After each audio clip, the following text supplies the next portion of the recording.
Former Ohio police officer pleads not guilty to new charge in shooting of Andre Hill.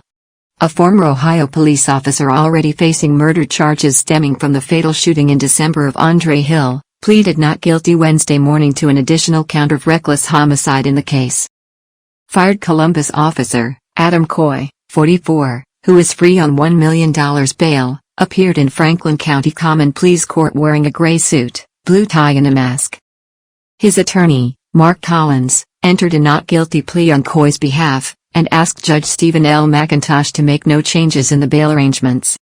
In an unexpected move, prosecutor Anthony Pierson informed McIntosh that 2 dereliction of duty charges filed against Coy are being dismissed. Pierson did not elaborate on why the charges are being tossed. One of the dereliction of duty counts concerned Coy's failure to turn his police body camera on until after he fired shots at Hill. But his camera automatically activated and recorded 60 seconds of the episode without sound.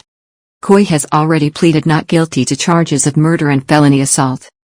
McIntosh reminded Coy the conditions of his bail forbids him from possessing firearms and contacting any potential witnesses who might be called to testify in the case, including law enforcement officers associated with the case. The only time Coy spoke during the hearing was when McIntosh asked him if he had any questions regarding his bail conditions. "I do not, Your Honor," Coy said. McIntosh set Coy's next court date for June 7. Hill, a 47-year-old black father and grandfather, was shot to death by Coy, who is white, on December 22. Officers were responding to a 311 non-emergency call for a noise complaint. Body camera footage showed Hill being shot when he emerged from the garage of a friend's home holding a cell phone. Police body camera footage released in December showed officers handcuffing an apparently lifeless Hill after he was shot multiple times, without rendering first aid. Coy told officials he thought he saw a firearm on Hill, prompting him to open fire. Hill had a cell phone in his left hand. No weapons were found. Derek Chauvin, juror, says trial was like watching somebody die on a daily basis. Brandon Mitchell, juror 52 in the trial against former Minneapolis police officer Derek Chauvin for the murder of George Floyd, said being in the courtroom for the high-profile case was like watching somebody die on a daily basis.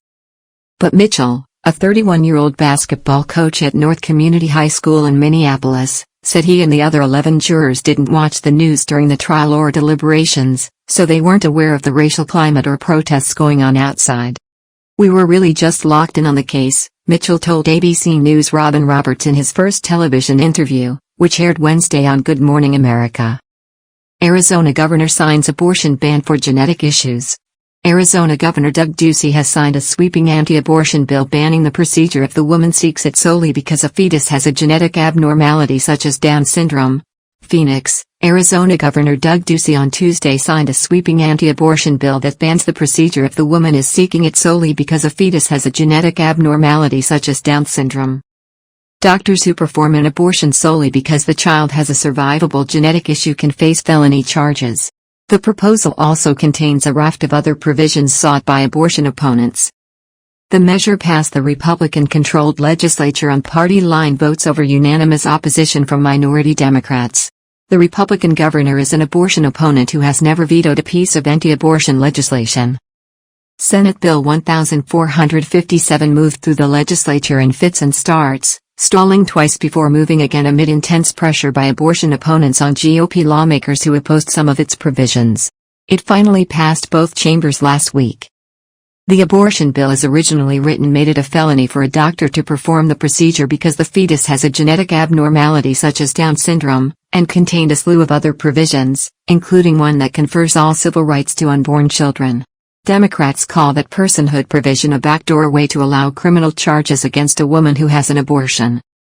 In addition to the ban on abortions for genetic abnormalities and the personhood provision, the bill bans male delivery of abortion-inducing medication, allows the father or maternal grandparents of a fetus aborted because of a genetic issue to sue, and bans the spending of any state money toward organizations that provide abortion care.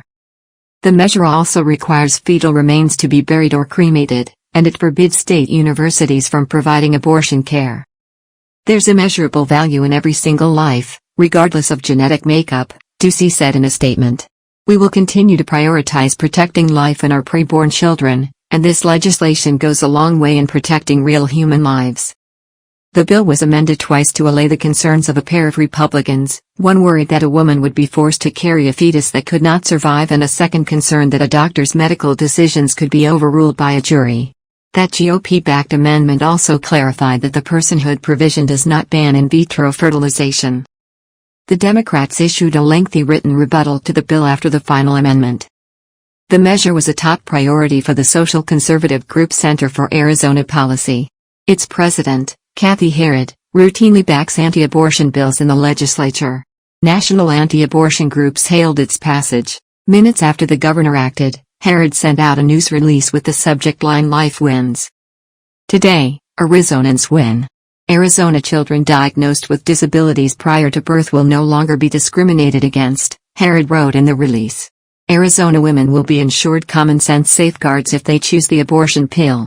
Arizona taxpayers will not be forced to support abortions at public colleges and universities, and the laws of Arizona will be interpreted to value all human life. Abortion rights groups had rallied at the Capitol on Monday, urging Ducey to veto the measure and presenting him with petitions signed by opponents of the bill. Democrats lamented the governor's action, including Representative Diego Espinoza of Tucson. Governor Ducey's decision to sign SB 1457 is not pro-life. It is anti-families, anti-woman, and anti-doctor, Espinoza tweeted. "I'm disappointed to see Arizona moving in this direction, ignoring the needs and desires of doctors, women, and families for an extreme political agenda." Republican-controlled legislatures in Arizona and several other states, emboldened by the possibility that a more conservative U.S. Supreme Court could overturn Roe v. Wade, the 1973 decision that found women have a constitutional right to seek an abortion, have embraced proposals this year that could completely ban abortion. An Arizona proposal doing that, however, has not advanced. Earlier this month, a divided federal appeals court lifted the hold on a similar Ohio law that prohibits doctors from performing abortions based on a fetal diagnosis of Down syndrome. Judges of the 6th U.S. Circuit Court of Appeals narrowly reversed two earlier decisions blocking enforcement of Ohio's 2017 law. A majority of the appeals court said the law doesn't impede a woman's right to an abortion. Monday's amendment to the Arizona bill also added a legislative intent clause that included much of the reasoning the appeals court used in the Ohio decision.